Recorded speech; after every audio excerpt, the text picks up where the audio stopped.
बिस्मिल्लाहिर्रहमानिर्रहीम रब्बि इश्रह ली सदरी वयस्सिर ली अमरी वहलुल उक़दतम मिन लिसानी यफ़क़हू क़ौली। नाज़रीन, मैं हूँ मुफ्ती मोहम्मद अशरफ और आप देख रहे हैं हमारा यूट्यूब चैनल इस्लामी वज़ाइफ़ इस्लामी वाक़यात। आपको अपने चैनल में खुशामदीद कहते हैं, इस उम्मीद के साथ कि आप बख़ैर व आफ़ियत होंगे। अल्लाह ताला आपको हिफ्ज़ व अमान में रखे। नाज़रीन, 3 आमाल की बरकत से अल्लाह तबारक व तआला औलाद अता फ़रमाते हैं।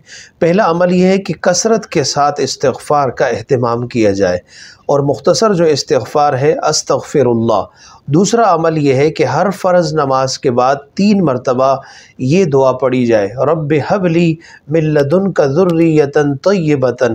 सूरह आले इमरान की आयत नंबर 38 का ये हिस्सा है, रब्बि हबली मिन लदुनका ज़ुर्रियतन तय्यबतन। इसका हर फ़र्ज़ नमाज के बाद 3 मरतबा पढ़ने का एहतमाम किया जाए।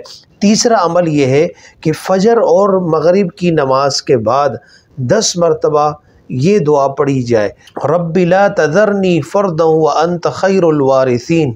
रब्बि ला तज़रनी फ़र्दन व अंत खैरुल वारिसीन। सूरह अंबिया की आयत नंबर 89 है।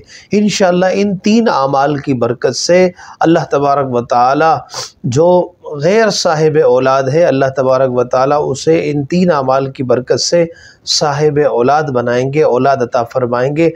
नाज़रीन, याद रखिए, इन तमाम आमाल और वज़ाइफ़ की बरक़ात और समरात से हम उसी वक़्त मुस्तफ़ीद हो सकते हैं जब कि हम रिज़्क़ हलाल का एहतमाम करें और उसके साथ 5 वक्ता नमाज़ों का एहतमाम करें। अल्लाह तबारक व तआला हमें अमल करने की तौफ़ीक़ अता फ़रमाए।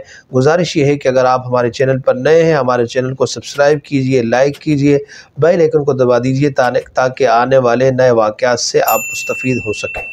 नाज़रीन, अगली वीडियो तक के लिए इजाज़त दीजिए। अल्लाह हाफ़िज़। अस्सलामु अलैकुम व रहमतुल्लाहि व बरकातुहू।